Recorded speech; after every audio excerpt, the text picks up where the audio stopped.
제10강 둘셋이 모였어요. 성어.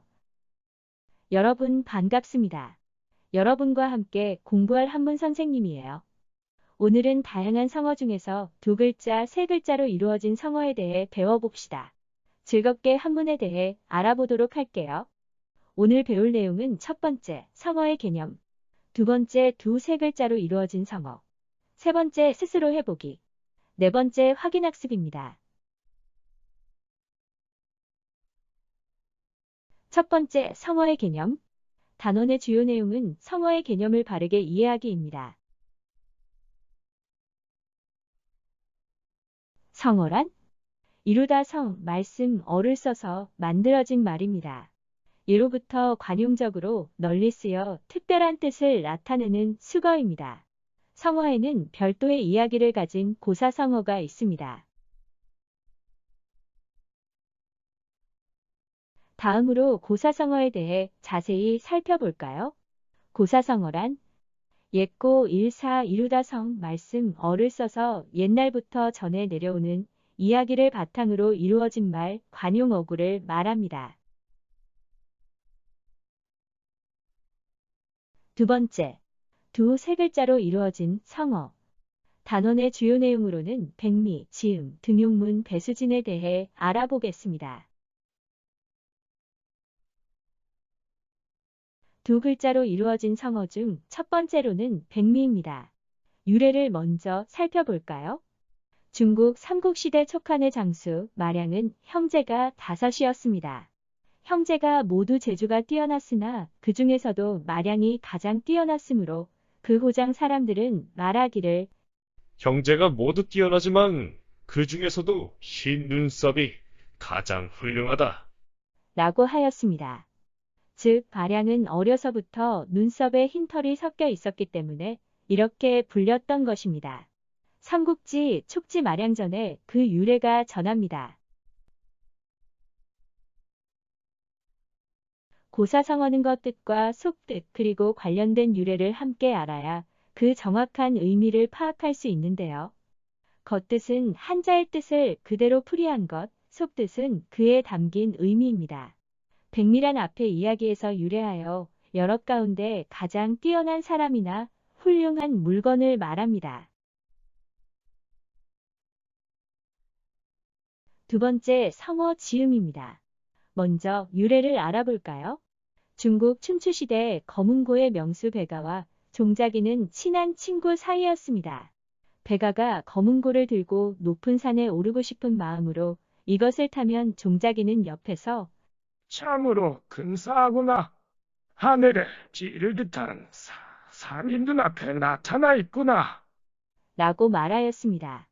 또 베가가 흐르는 강물을 생각하며 검은고를 타면 종자기는 기가 막히구나. 유유히 흐르는 강물이 눈앞을 지나가는 것 같구나. 하고 감탄하였습니다. 종자기가 죽자 베가는 검은고를 부수고 줄을 끄는 다음 다시는 검은고를 타지 않았다고 합니다. 이 세상에 다시는 자기 검은고 소리를 들려줄 사람이 없다고 생각하였던 것입니다. 열자 탕문편에 그 유래가 전합니다.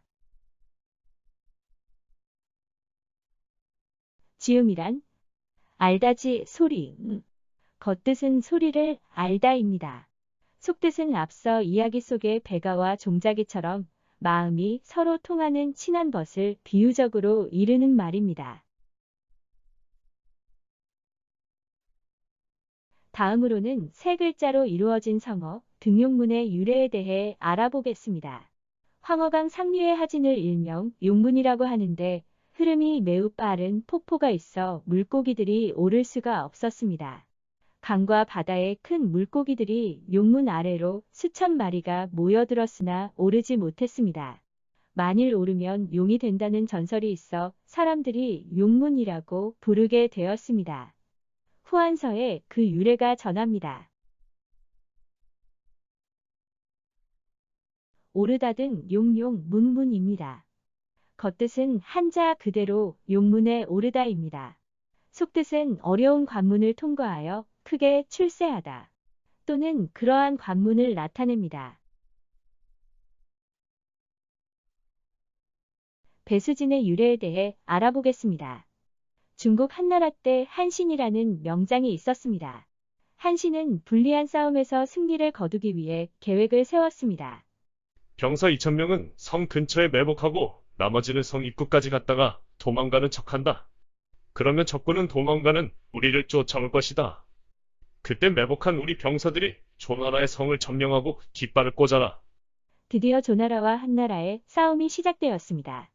한신은 퇴진하면서 병사 1만여 명에게 먼저 가서 강을 등지고 진을 치라고 했습니다. 후퇴하는 한나라 군사를 보면서 조나라 병사들은 더 세게 밀어붙였는데 이 틈에 성 근처에서 매복하고 있던 한나라 군사는 조나라의 성을 차지하고 깃발을 꽂았습니다. 강가에 가 있던 한나라 병사들은 적을 물리치지 못하면 강에 빠져 죽으니 열심히 싸워 대승을 거두었다고 합니다. 사기 회음후열전에 그 유래가 전합니다. 네 번째 성어 배수진입니다. 등배 물수 진치다 진입니다. 겉뜻은 한자 그대로 물을 등지고 진을 치다입니다. 더 이상 물러설 수 없는 막다른 곳에서 죽기를 각오하고 맞서다는 뜻입니다. 스스로 해보기.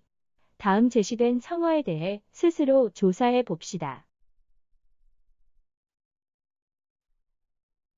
이번엔 여러분이 직접 스스로 조사해 볼까요? 끈타단 창자장, 단장이라는 성어입니다. 겉뜻, 속뜻, 유래에 대해 알아봅시다. 자세한 내용은 단장의 유래로 검색해보고 해당 동영상을 참고하시면 되겠습니다. 스스로 해보기 두 번째 사족입니다. 뱀사 발족입니다. 자세한 내용은 사족의 유래로 검색해보고 해당 동영상을 참고하여 겉뜻, 속뜻, 유래를 조사해 봅시다. 확인학습. 오늘 배운 성어와 관련해서 간단한 문제를 풀이해 봅시다. 준비되었다면 들어갑니다. 문제 1번. 다음 중 우정과 관련된 성어는?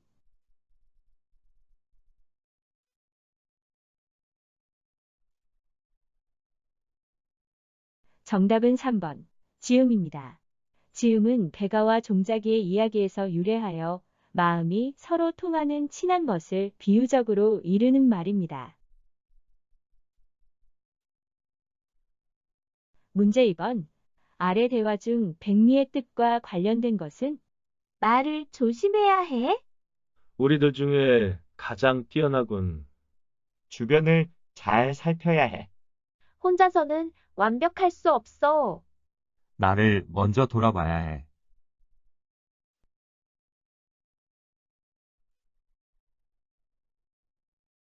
정답은 2번입니다. 백미는 마량의 이야기에서 유래한 여럿 가운데 가장 뛰어난 사람이나 훌륭한 물건을 뜻합니다. 오늘 학습한 내용을 정리하겠습니다. 성어의 개념. 성어란 예로부터 관용적으로 널리 쓰여 특별한 뜻을 나타내는 수거이며 고사성어란 옛날부터 전해 내려오는 이야기를 바탕으로 이루어진 말 또는 관용 어구를 말합니다. 백미란 여럿 가운데 가장 뛰어난 사람이나 훌륭한 물건을 의미하며 지음이란 마음이 서로 통하는 친한 것을 비유적으로 이르는 말입니다. 등용문은 어려운 관문을 통과하여 크게 출세하거나 그 관문을 의미하며 배수진은 더 이상 물러설 수 없는 막다른 곳에서 죽기를 각오하고 맞섬을 의미합니다. 이것으로 제10강 둘셋이 모였어요. 성어를 모두 마치겠습니다. 수고하셨습니다.